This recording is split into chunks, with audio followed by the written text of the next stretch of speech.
आज हम लोग आपकी कक्षा 12 में कवि जगन्नाथ दास रत्नाकर जी द्वारा रचित उद्धव प्रसंग के 6वें पद्यांश का संदर्भ, प्रसंग, व्याख्या और काव्य सौंदर्य लिखना सीखेंगे। लेकिन सबसे पहले हम लोग हमेशा की तरह एक बार इस पद्यांश को पढ़ेंगे और इसमें जितने भी शब्द आए हुए हैं पहले इन सभी शब्दों पर एक नज़र डालेंगे और यदि इनमें से किसी का भी अर्थ कठिन होगा तो पहले उसका सरल अर्थ देखेंगे, फिर उसके बाद हम लोग इस पद्यांश की व्याख्या को सीखेंगे। तो चलिए सबसे पहले हम लोग इस पद्यांश में आए हुए सभी शब्दों का सरल अर्थ देख लेते हैं। आए हो मतलब आए हो माने आए हो। सिखावन कौ मतलब सिखाने के लिए। जोग माने योग। मथुरा तय मतलब मथुरा से, तय माने से होता है तो मथुरा से। तोपय माने तो। उद्धव ये वियोग के वचन, पांचों शब्द सरल है, ऐसे ही रहेगा। बतरावो न मतलब मत बताओ या मत कहो, या आप कह सकते हैं नहीं बताओ या नहीं कहो, जो आपको अच्छा लगे, ठीक है। कहे रत्नाकर माने कवि रत्नाकर जी कहते हैं कि दया करी माने दया करके। दरस दीन्यो मतलब दर्शन दिया। दुख दरिबय कौ मतलब दुख को नष्ट करने के लिए। तोपय माने तो, पहले भी आ चुका है यहाँ पर। तोपय माने तो। अधिक सरल है, कोई दिक्कत नहीं है। बढ़ावो ना मतलब मत बढ़ाओ। टूक माने टुकड़े। होय है मतलब हो जाएंगे। मन मुकुर माने मन रूपी दर्पण। हमारो मतलब हमारे। हाय दुख सूचक शब्द है, तो इसको व्याख्या करते समय हम लोग दुख व्यक्त करने के लिए कुछ बोल देंगे, ठीक है।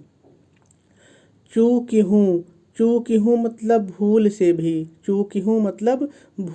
भी, या जिसको कहते हैं ना चूक कर भी, तो भूल कर भी। कठोर सरल है, कोई दिक्कत नहीं, ऐसे ही रहेगा। बैन पाहन मतलब पूरे को ले लेते हैं साथ में, तो कठोर बैन पाहन का मतलब हो जाएगा कठोर वचन रूपी पत्थर। पाहन माने पत्थर होता है, तो कठोर वचन रूपी पत्थर। चलावो ना मतलब मत चलाओ। एक सरल है, कोई दिक्कत नहीं, गिनती है तो ऐसे ही रहेगा। मनमोहन माने श्री कृष्ण। तव माने तो। बस इकै मतलब बस करके, निवास करके, आप ऐसे ही बोल सकते हैं, निवास करके। उजारो मतलब उजाड़ दिया। उजाड़ना मतलब इसको आप बोलते हैं ना कि उजाड़ दिया, बर्बाद कर दिया, तो वही उजाड़ दिया। मोह मतलब हम लोगों को या मुझको, जैसा वाक्य मांगेगा, ठीक है। मोह मुझको, गोपियाँ कह रही हैं अपने लिए कि हम लोगों को। ही मैं मतलब हृदय में या मन में। अनेक सरल है, ऐसे ही रहेगा। मनमोहन श्री कृष्ण, इसके ऊपर भी आ चुका है, तो मनमोहन माने श्री कृष्ण। बसावो ना मतलब मत बसाओ। तो सभी शब्दों का सरल अर्थ हम लोगों ने देख लिया। अब हम लोगों को इस पद्यांश की व्याख्या सीखनी है, लेकिन इसकी व्याख्या को सीखने से पहले थोड़ा सा हम लोग इसका संदर्भ और प्रसंग लिख लेते हैं। फिर उसके बाद हम लोग इस पद्यांश की व्याख्या को सीखेंगे। तो चलिए सबसे पहले हम लोग इसका संदर्भ लिख लेते हैं। आप संदर्भ हेडिंग डालेंगे, डैश डालेंगे और डैश डाल करके लिखेंगे प्रस्तुत पद्यांश हमारी पाठ्य पुस्तक हिंदी के काव्य खंड में संकलित उद्धव प्रसंग शीर्षक से उद्धृत है। इसके रचयिता श्री जगन्नाथ दास रत्नाकर जी हैं। पूर्ण विराम लगा देंगे और आपका संदर्भ पूरा हो जाएगा। चलिए अब हम लोग इसका प्रसंग लिख लेते हैं। तो आप प्रसंग हेडिंग डालेंगे, डैश डालेंगे और डैश डाल करके लिखेंगे प्रस्तुत पद्यांश में गोपियों को योग की शिक्षा देने आए उद्धव के सामने गोपियाँ अपने मनोभावों को व्यक्त कर रही हैं। पूर्ण विराम लगा देंगे और आपका प्रसंग भी पूरा हो जाएगा।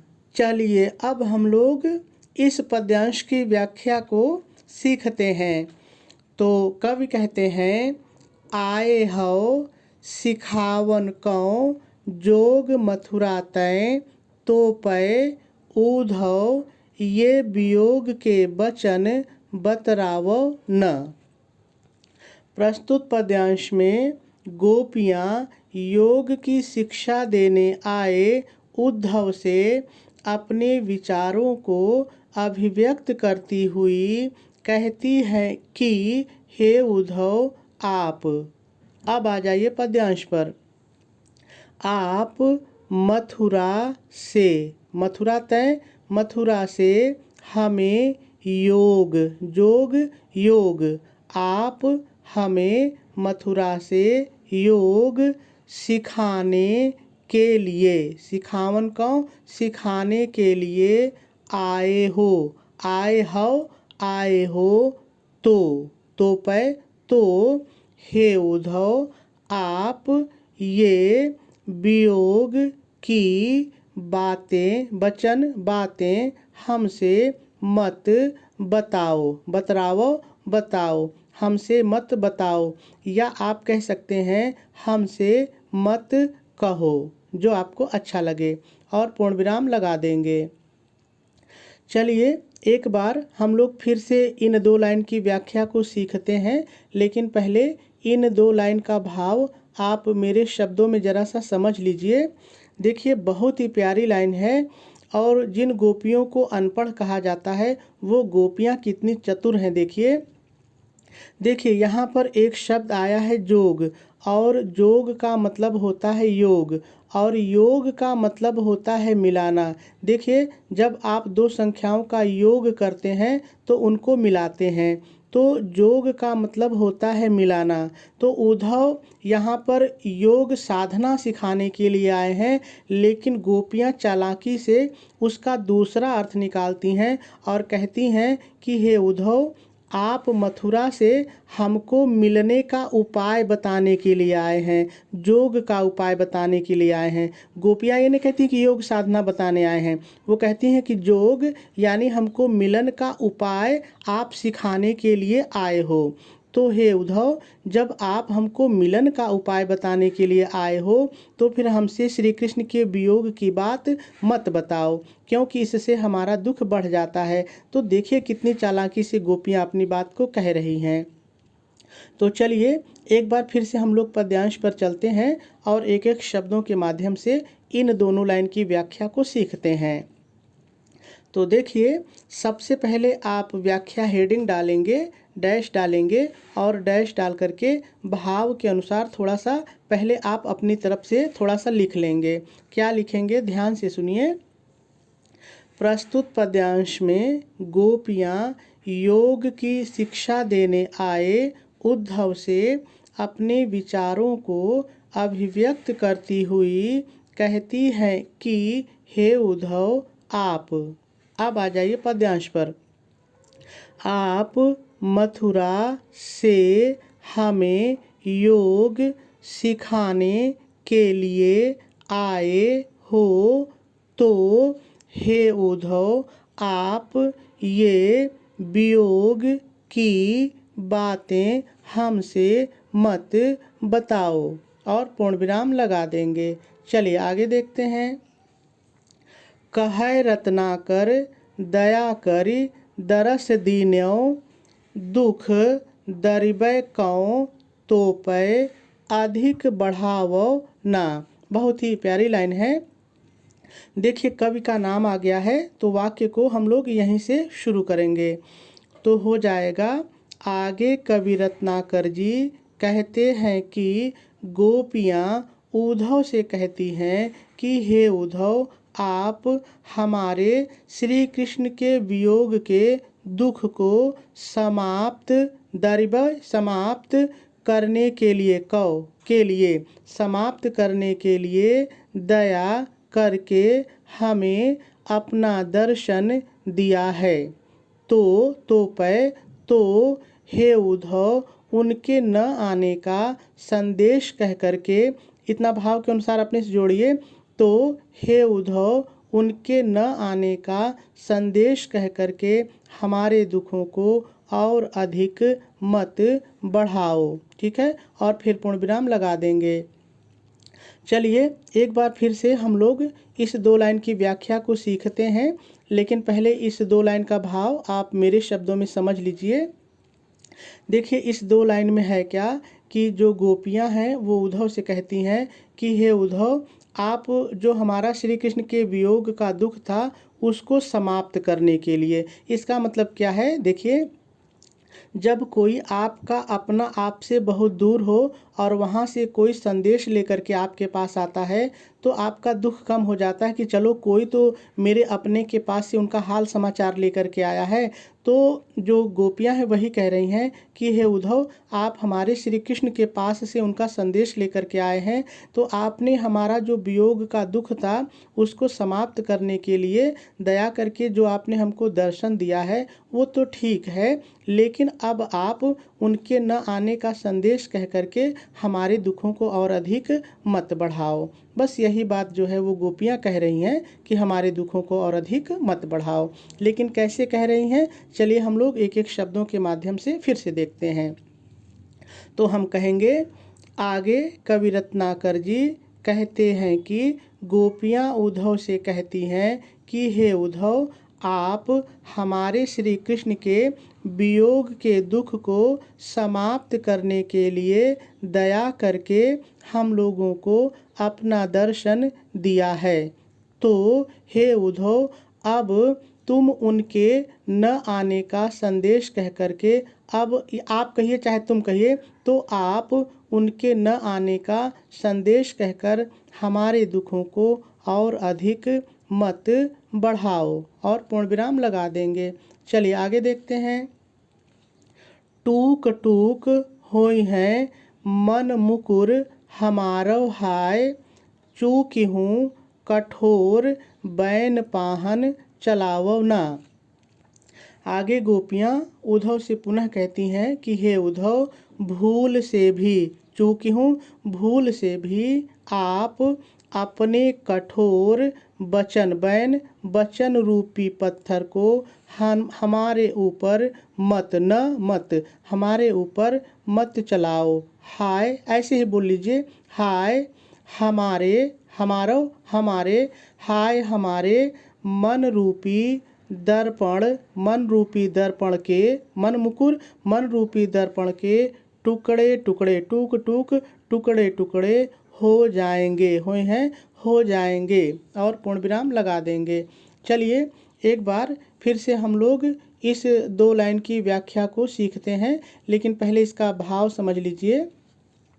देखिए इस 2 लाइन में जो गोपियां हैं वो उद्धव से कहती हैं कि हे उद्धव, आप भूल से भी अपना ये कठोर वचन रूपी पत्थर, अर्थात जो कृष्ण का संदेश है कि वो नहीं आएंगे, ये कठोर वचन रूपी पत्थर हमारे ऊपर मत चलाओ, यानी ये संदेश हमसे मत बताओ, क्योंकि हाय हमारा जो मन रूपी दर्पण है, इस हमारे मन रूपी दर्पण के टुकड़े हो जाएंगे। बस यही बात वो कह रही हैं। तो आप ऐसे भी लिख सकते हैं, कोई दिक्कत नहीं है। तो चलिए एक एक शब्दों के माध्यम से देखते हैं।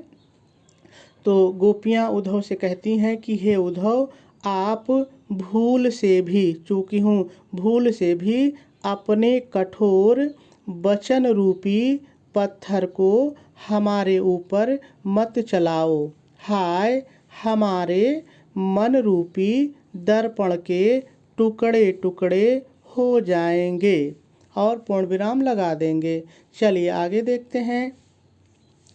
एक मनमोहन तव बसिकै उजारो मोहि, हिय मैं अनेक मनमोहन बसावो न। बहुत ही मर्म स्पर्शी लाइन है, इतनी प्यारी लाइन है। देखिए गोपियाँ उद्धव से क्या कहती हैं कि हे उद्धव, एक श्री कृष्ण, मनमोहन श्री कृष्ण, एक श्री कृष्ण तो हम लोगों के हृदय में बस करके हम लोगों को, मोहि हमको, हम लोगों को उजाड़ गया है।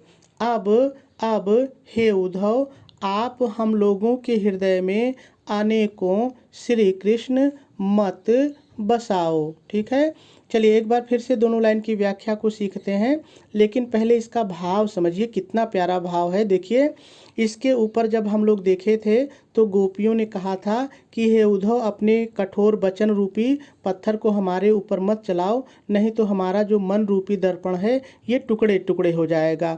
तो बात यहीं से गोपियाँ कहती हैं कि हमारे एक हृदय में जो एक ही श्री कृष्ण बसा था, एक ही मनमोहन बसा था, वो हमको छोड़ करके चला गया, हमको उजाड़ करके चला गया। हे उद्धव, तुम्हारे इस संदेश को सुन करके जब हमारे हृदय के अनेकों टुकड़े हो जाएंगे तो उन सभी टुकड़ों में हमारे श्री कृष्ण ही बसेंगे। तो जब एक कृष्ण हमारे एक हृदय में बस करके हमको छोड़ करके चला गया और हम इतने दुखी हैं, तो अगर हजारों मनमोहन हमारे सभी हृदय में बस जाएंगे, जितने टुकड़े हमारे हृदय के होंगे उनमें सभी टुकड़ों में जब हमारे कृष्ण बस जाएंगे और वो हमको छोड़ करके चले जाएंगे तो हमको कितना दुख होगा। तो वही कहती हैं कि हे उद्धव, एक कृष्ण तो हमको हमारे हृदय में बस करके उजाड़ के चला गया है, अब तुम इतना कठोर वचन कह के हमारे हृदय के टुकड़े टुकड़े करके उन टुकड़ों में अनेकों श्री कृष्ण को मत बसाओ। यही प्यारी सी बात कह रही हैं। लेकिन चलिए शब्दों के माध्यम से सीधे सीधे देखते हैं।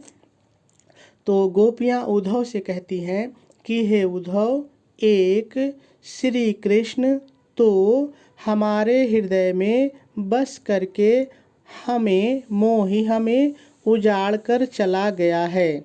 इसलिए हे उद्धव, अब आप हमारे हृदय में अनेकों श्री कृष्ण को मत बसाओ। पूर्ण विराम लगा देंगे और आपकी व्याख्या पूरी हो जाएगी। चलिए अब हम लोग इस पद्यांश का काव्य सौंदर्य देख लेते हैं, क्योंकि काव्य सौंदर्य से भी प्रश्न बनते हैं। तो देखिए, यदि हम लोग इस पद्यांश में रस की बात करें तो इसमें श्रृंगार रस है। यदि छंद की बात करें तो यह मनहरण सवया छंद है। यदि अलंकार की बात करें तो देखिए इसमें अनुप्रास, रूपक और पुनरुक्ति प्रकाश, ये तीन मुख्य अलंकार हैं। कहाँ पर हैं? चलिए हम लोग पद्यांश पर ही चल करके देखते हैं ताकि भूले ना। देखिए जब यहाँ हम लोग देखते हैं मन मुकुर, तो मन रूपी दर्पण, मन मुकुर मन रूपी दर्पण तो रूपक अलंकार। यहाँ पर देखिए बैन पाहन, वचन रूपी पत्थर, कथन बात रूपी पत्थर, तो यहाँ पर भी रूपक अलंकार है। ठीक है, अब यहाँ पर देखिए टूक टूक, देखिए टूक टूक 2 बार आया है। और आपको पता है कि जब कोई एक ही शब्द एक से अधिक बार आए और उसके एक ही अर्थ हो तो वहाँ पर पुनरुक्ति प्रकाश अलंकार होता है। देखिए थोड़ा सा यहाँ पे समझ लीजिए। देखिए इस टूक का दूसरा अर्थ होता और इस टूक का दूसरा अर्थ होता तो यमक अलंकार हो जाता। ठीक है, लेकिन देखिए इस टूक टूक दोनों का एक ही अर्थ है कि टुकड़े टुकड़े। ठीक है, इसलिए यहाँ पे पुनरुक्ति प्रकाश अलंकार है। 2 हो गया। चलिए अब अनुप्रास देखते हैं। देखिए बचन बतरावो, ब वर्ण की पुनरावृत्ति है, वर्ण की पुनरावृत्ति है तो अनुप्रास अलंकार। ठीक है, यहाँ पर देखिए दरस धीनियों में द और द की पुनरावृत्ति है, यहाँ भी अनुप्रास अलंकार है। देखिए दुख दरबे में द और द की पुनरावृत्ति है, यहाँ पर भी अनुप्रास अलंकार है। देखिए यहाँ पर जब हम शब्द देखते हैं तो रूपक अलंकार है। लेकिन यदि वर्ण देखेंगे तो म की पुनरावृत्ति है, तो यहाँ पर भी हमको अनुप्रास अलंकार भी मिल जाता है। ठीक है, इस तरह से और भी आप देख लीजिएगा आगे की लाइन में। अनुप्रास अलंकार खोजना बहुत ही आसान होता है। चलिए आगे देखते हैं। यदि हम लोग भाषा की बात करें तो इस पद्यांश की जो भाषा है वो ब्रज है, शैली इसकी मुक्तक है और गुण इसमें माधुर्य है। और यदि शब्द शक्ति की बात की जाए तो इस पद्यांश में शब्द शक्ति, लक्षणा और अभिधा दोनों है।